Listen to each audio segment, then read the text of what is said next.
Today we'll look into the topic, the wonder that is yoga. We'll discuss the definitions of yoga, the facets or parts of yoga, history of yoga. First, let's look into the definitions of yoga. Yoga-chitta vritti nirodhaha. Yoga is mastery over mind. Maharshi Patanjali says this in Yoga Sutras. Manah prashamana upayaha yogaha. Yoga is a technique to calm down the mind. Brahmarshi Vasishta says this in his text, Yoga Vasishta. Samatvam yoga uchyate. Yoga is a state of harmony. Sri Krishna says this in Bhagavad Gita. Yogaha karmasu kaushalam. Yoga is a skill in action. Sri Krishna again says this in Bhagavad Gita. The place for asanas or the physical yoga is very little in all of this. Yoga is said to exist as early as 10,000 years ago. Modern scholars are surprised at the depth of yogic philosophy, and that's why there is a hesitation in accepting this date. And they are much more comfortable in saying yoga is perhaps 5,000 years old. But why did our ancients even come up with the need for yoga? Let's look into that. Human species, among all the species of this earth, has a very evolved mind. Our ancestors experienced pain due to many causes, both internal and external, much the same way as we do today. They experienced pain due to surroundings, the family, the animal predators, and other external factors. Also, there were floods, earthquakes, droughts, and other such extraordinary events as they happen even today. So they called it tapatraya, 3 types of troubles. Adhyatmika, due to one's own physical body and mind. Adibhautika, due to things and animals outside. And Adidaivika, due to extraordinary extraplanetary events. To overcome these, initially, our ancestors took to worship of natural forces, of deities, thinking that would help. But then they soon realized no amount of worship would give them lasting happiness. Thus began the spiritual quest. So instead of running after things that give them happiness, they started going into the quest for what is happiness. That changed the paradigm of thinking. So that led them to the art and science of what we call yoga now. So while much of the world was still trying to run after things that give them pleasures, Hindu sages went inward. We are here to enjoy the gift of yoga from these yogis. So let us now see what are the facets or paths, different paths of yoga. Swami Vivekananda categorized yoga into 4 categories. Karma yoga, the yoga of action with detachment towards the fruits. Yoga of devotion, bhakti yoga, the yoga of contemplation and analysis. And Raj Yoga, the yoga of disciplining the mind. Following this model, you will see that yoga is not just a practice on the mat. Yoga is not different from meditation either.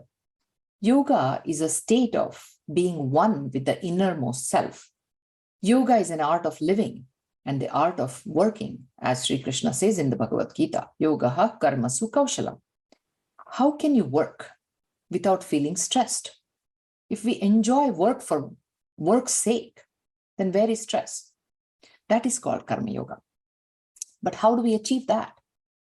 By a little of jnana yoga, the contemplation, reflection, and the application of positive thoughts and wisdom into our life, also known as shravana, manana, and nididhyasana.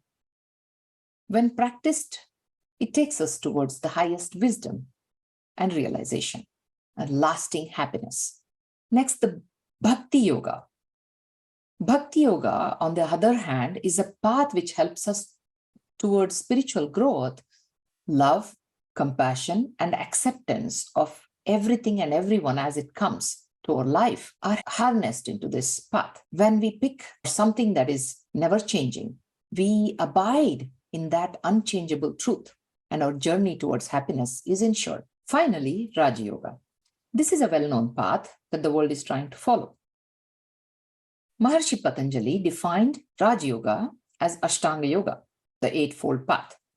It begins with cultivating the emotions first, using ethical edicts such as nonviolence, truthfulness, cleanliness, austerity, self-study, and even acceptance of higher power, which is Ishvara Pranidhana. Once having cultivated the mind to a certain extent, you move towards asana, strengthen your body, and be able to sit in asanas, and then move towards pranayama, the breath work. Then the practice of pratyahara, withdrawal of sense organs from the indulgence into the worldly pleasures, followed by the inner yoga, which is the trio of dharana, dhyana, and samadhi.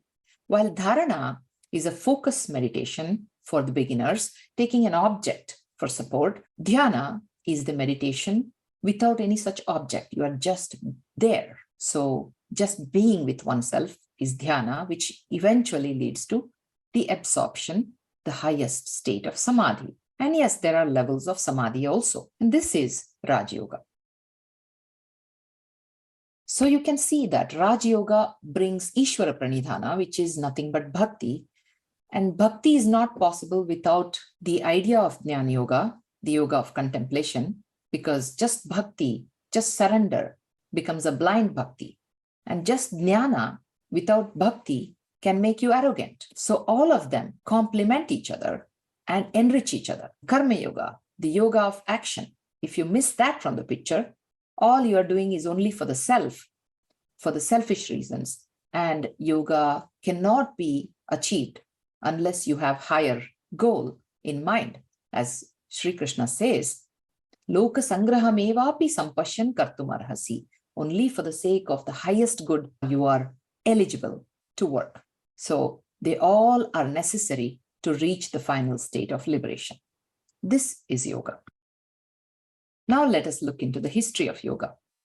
Yoga is an integral part of Hinduism. When you want to find out how old yoga is, the question boils down to how old Sanatana Dharma, aka Hinduism, is. And that's not a question that can be answered because it has no starting point for dharma. There is no starting point. So we can put some artificial lines on the timelines and categorize different periods. Again, this is by no means a strict watertight compartment either, just an effort to put some boundaries to show what all developments have taken place. So we can divide this timeline into 4 periods: the Vedic or Harappan period, pre-classical period, classical period, and post-classical period. Vedic or Harappan period. We can easily trace back the development of yoga to over 5,000 years. So the artifacts found at Harappan and Mohenjo-daro sites showed that the picture of a yogi carved on the seals, the sign of the picture of Pashupati, Shiva as Pashupati. Now coming to scriptural reference, in Rig Veda, references to yoga is present. Into pre-classical period, which is the period between 2000 to 500 BCE, again, we cannot ascertain the exact timeline, but Upanishads, you can say, were the later developments of Vedas. We could approximate that this may be the period of Upanishads, the pre-classical period. We can bring Ramayana and Mahabharata also during this period, and where yoga has been mentioned in many places. The Shaiva and Proto-Tantric texts also during this time moved towards deeper philosophical subjects alongside the Upanishads. So there were Vedas and there were Agamas. There were different schools of yoga and Vedanta, which followed either the Jnana Yoga path or the Raja Yoga path. And for the most part, Tantra school of thought was more of a Raja Yoga path school, whereas Vedanta followed more of a Jnana Yoga path of Shravana Manana and Nididhyasana. Coming to classical period, we can bring Yoga Sutras of Patanjali and even Buddha Sutras and meditation techniques from the classical period. We can say this belonged to the classical period. This was also the age where a systematic study of Sankhya and yoga as darshana evolved. Again, these different schools existed before the period as well. It's just that some form of condensation and compilation happened during this period. Patanjali introduced Ashtanga Yoga here. His brief, compact, and richly coded text involving 194 sutras, aphorisms, describe the entire path of Raj Yoga.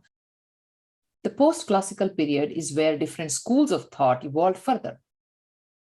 After the decline of Buddhism, Adi Shankara, a young monk, entered the spiritual fray around 8th century CE. He is said to have revived Vedanta with his bhashyas, the interpretation of the 10 major Upanishads, and brought about Advaita Vedanta into limelight. This was an epoch-making era. Shankaracharya also established 4 mutts in different corners of Bharat, the cultural India. As Buddhism's influence reduced, Vedanta offered a ray of hope to the spiritual-minded people of Bharatavarsha. Other prominent schools or spiritual sects were the Tantric schools, also known as Kashmir Shaivism. Tantra and Hatha Yoga schools focused on the Raj Yoga method of meditation and yoga poses, while Vedanta and Agama texts focused on cleansing the mind using the practice of rituals and contemplation on Brahman, Ishvara, the ultimate reality. While some left Tantra schools rejected the authority of Vedas, the right schools of Shaiva Tantra accepted Vedas. Hatha Yoga stems out of Tantric schools and their practices. Hatha Yoga Pradipika by Swami Satmarama is the oldest known text, and it describes 16 poses or asanas along with their health benefits. It may have been composed around 15th century CE. A whole host of yogis are described and acknowledged in this text at the beginning. After the period of decline of Tantric schools and the scholarly approach of Vedantic contemplations owing to the Islamic invasions, the Bhakti schools started emerging. These were the schools that did not bring debates, extreme rituals, or meditative practices. Instead, temple worship, singing, and dance were the methods of achieving spiritual unity with the divine. These became a much bigger mass movement than all the previous movements until then. Songs and verses were in the local vernacular language and were easily followed. Chaitanya Mahaprabhu of Bengal, the Dasas and Sharanas of Karnataka, Samarth Ramdas, Sant Tukaram, and various even women, Mirabai, and so on, were the countless yogis who kept the movement vibrant and inspiring. And then came the postmodern era, where we see that the Nath tradition evolved from Gorakhnath to Matsyendranath, who spread yoga and especially the Hatha Yoga to various parts of India during the 15th century and later. And after that comes Swami Vivekananda, who brought yoga to the West, and with his clarion call of arise, awake, stop not till the goal is reached, Uttishtata, Jagrata, Prapyavaran Nibodhata, from Kathopanishad, the whole of India woke up and independence from the colonial rule was possible. So spirituality led India to freedom and led India and Hindu dharma to offer this beautiful science and art of yoga, which modern community is enjoying. Thank you. Namaste.